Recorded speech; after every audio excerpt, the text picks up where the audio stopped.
अस्सलाम वालेकुम दोस्तों, अंसारी एकेडमी में फिर से आपका इस्तकबाल है। हमने 5.1 मश्क कर चुके हैं। अब 5.2 मश्क की शुरुआत करने जा रहे हैं। उसमें कुल 8 सवालात है। हम आज 4 करेंगे, उसके बाद अगले वीडियो में बाकी के 4 कर लेंगे। देखिए, उस मश्क को हल करने के लिए एक बेसिक फार्मूला है a जमा b की तीसरी मसावी a की तीसरी जमा 3a की दूसरी b जमा 3a b की दूसरी जमा b की तीसरी। तो करना क्या है, जो इन सारे सवालात में जो पहला हिस्सा है उसको a की जगह पे रखेंगे, जो दूसरा हिस्सा है उसको b की जगह पे रखेंगे इस फॉर्मूले की शक्ल में।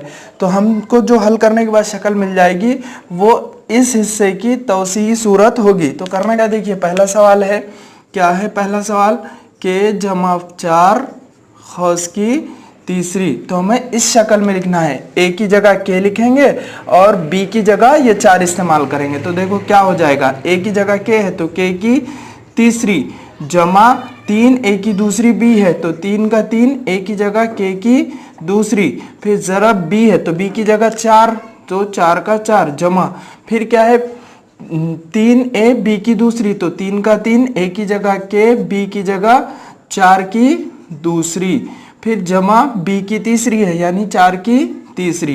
देखो उसके बाद अगली स्टेप क्या होगी,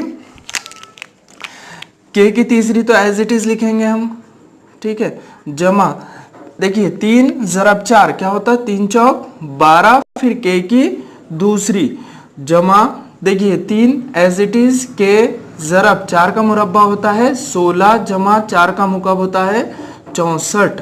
देखिए उसके बाद क्या करना है, अगर हम के का मुकब लेते हैं तो एज इट इज जमा 12 के की दूसरी ये भी एज इट इज जमा, अब देखिए 16 तिया होता है 48 के का के जमा 64। तो ये इस के जमा 4 के मुकब की ये तौसीई सूरत आ गई हमारे पास। इस तरीके से ये पहला सवाल हमारा हल हुआ। अब दूसरा सवाल हमारे पास है, देखिए क्या है दूसरा सवाल, 7x जमा 8 y की y खौस की तीसरी। तो अब हल क्या करना है, देखिए हमें सबसे पहले वही हमको फार्मूले की शक्ल में लिखना है, a की जगह ये लिखेंगे और b की जगह ये वाला हिस्सा लिखेंगे। तो a की तीसरी मतलब किसकी तीसरी, 7x खौस की तीसरी यानी दोनों की तीसरी है।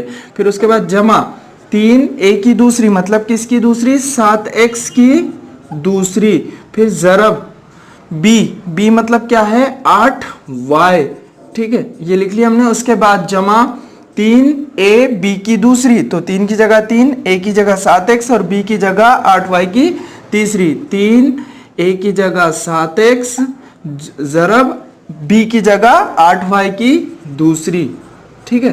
फिर उसके बाद b की तीसरी है यानी किसकी तीसरी, 8y की तीसरी,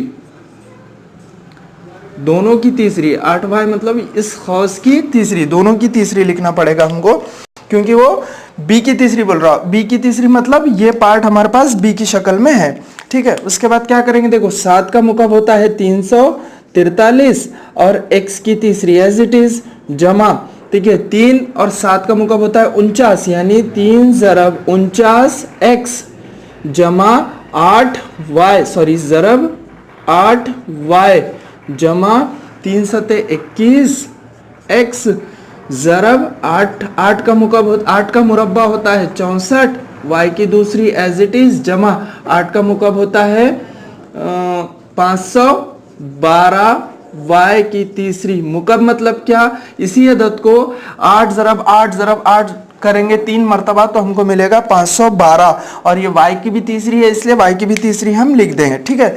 उसके बाद देखिए ये 343 एज इट इज लिख देंगे, x की तीसरी भी एज इट इज जमा। अब देखिए इन सब का ज़रब करना है तो क्या आ जाएगा, 3 ना है 27, 27 के 7 हासिल के 2, 3 चौक 12 और 2 हो जाएगा 14, ये x का x ज़रब 8y एज इट इज जमा 21x और 64y, अगर हम 21x और 64y की दूसरी का अगर हम ज़रब करते हैं तो क्या आएगा, देखिए 21x तो ये तो सीधा सीधा लिख देंगे हम xy की दूसरी, ये 4 और ये 6 जमा 2 चौक 8 2 6 के 12, तो हमें लिखना होगा 4 3 1 xy की दूसरी यानी 1344 xy की दूसरी, 1344 ये xy as it is xy की दूसरी जमा ये 512 y की तीसरी, ये भी जैसे के तैसे आएगा। अब देखिए इन दोनों का भी हमें मल्टीप्लाई करना पड़ेगा क्योंकि बीच में क्या है, मल्टीप्लाई का सिंबल है। तो क्या है 147 इंटू 8 क्या हो जाएगा, 8 से 56 के 6 हासिल क्या है 5, 8 5 40 और 5 होता है 45 के 5 हासिल के 8 से 56 के 6 हासिल क्या है 5, 8 चौक 32, 32 और 5 होता है 37, 37 के 7 हासिल के 3, 8 एक 8, 8 और 3 होता है 11। यानी ये तो एज इट इज लिखेंगे हम 343 x की तीसरी जमा 147 x और 8 y का ज़रब करते हैं तो आएगा 1176 xy, ठीक है 1176 xy जमा 1344 xy की दूसरी जमा 512 y की तीसरी। देखिए कुछ गड़बड़ है यहाँ पे, x की दूसरी आना चाहिए था, यहाँ भी x की दूसरी आना चाहिए था, यहाँ भी x की दूसरी, यहाँ भी x की दूसरी, क्योंकि यहाँ दोनों की दूसरी है। ठीक है, इस तरीके से हमारा दूसरा सवाल भी हल हुआ। अब हम करेंगे तीसरा सवाल जो हमारे पास है, क्या है 7 जमा, देखिए क्या है तीसरा सवाल 7 जमा m की तीसरी, 7 जमा m की तीसरी, 7 जमा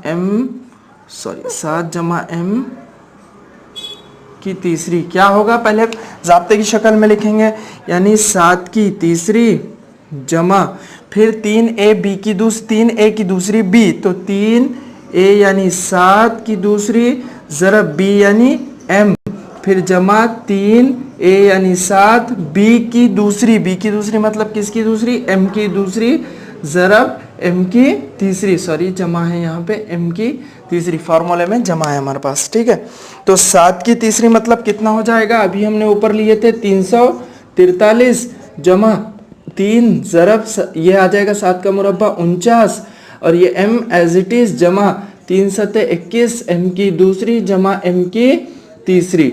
ठीक है, उसके बाद देखिए क्या करना है, इन बीच वालों का मल्टीप्लाई कर दो, ये आ जाएगा 343 जमा 3 का 49 में मल्टीप्लाई करेंगे तो आएगा 147 m जमा 21 m की दूसरी जमा m की तीसरी। तो ये आ गई इसकी तौसीही सूरत। अब बचा आखिरी सवाल, क्या है वो 52 की तीसरी। उसको पहले क्या करेंगे, हम इस फॉर्मूले की शक्ल में लिखेंगे, क्या आ जाएगा 50 जमा 2 की तीसरी, तो 50 और 2 क्या हो गए 52 की तीसरी, तो फार्मूले की शक्ल में लिखेंगे, यानी a की तीसरी जमा 3 a b जमा 3a की दूसरी b जमा 3 a b की दूसरी मतलब सॉरी 2 की दूसरी जमा 2 की तीसरी, क्योंकि फार्मूले की शक्ल में लिखे हमने। ठीक है, तो 50 का मुकब हो जाएगा 1,25,000। ठीक है, जमा 3 का 3 ज़रब 50 का मुरब्बा है 2500 ज़रब 2 जमा 3 ज़रब 50 होता है 150 ज़रब 2 का मुरब्बा होगा 4 जमा 2 का मुकब होगा 8। अब इन सब का अमल कर लेंगे हम तो मिल जाएगा, देखिए हमें ये 1,25,000 एज इट इज जमा 3 का अगर 3 0 0 3 5 15 5 हासिल का है 3 2 6 और 1 7 7,500 ज़रब 2 जमा 150 ज़रब 4 करेंगे तो हो जाएगा 600, ये जमा 8 एज इट इज। फिर देखिए क्या करना है, ये देखिए ये तो एज इट इज लिखेंगे 1,25,000 जमा इन दोनों का मल्टीप्लाई करेंगे तो हो जाएगा 15,000 जमा ये हो जाएगा 608। अगर हम इन दोनों का अमल कर लेते हैं तो ये तो लिख लो एज इट इज आ जाएगा, फिर उसके बाद जमा ये आ जाएगा 15,608। देखो 8 0 8 0 6 0 6 5 का 5 1 का 1, अगर इन दोनों का जमा करते हैं तो 8 ये 0 ये 6 5 और 5 10 का सिफर हासिल का 1 2 और 1 3 और 1 4 ये 1 का 1। इस तरीके से इसकी तौसीह सूरत हमारे पास ये आ गई। इस तरीके से आज हमने 4 सवालात हल किए, बकिया 4 सवालात इंशाअल्लाह आने वाले सेशन में हम कर लेंगे। जज़ाकल्लाह।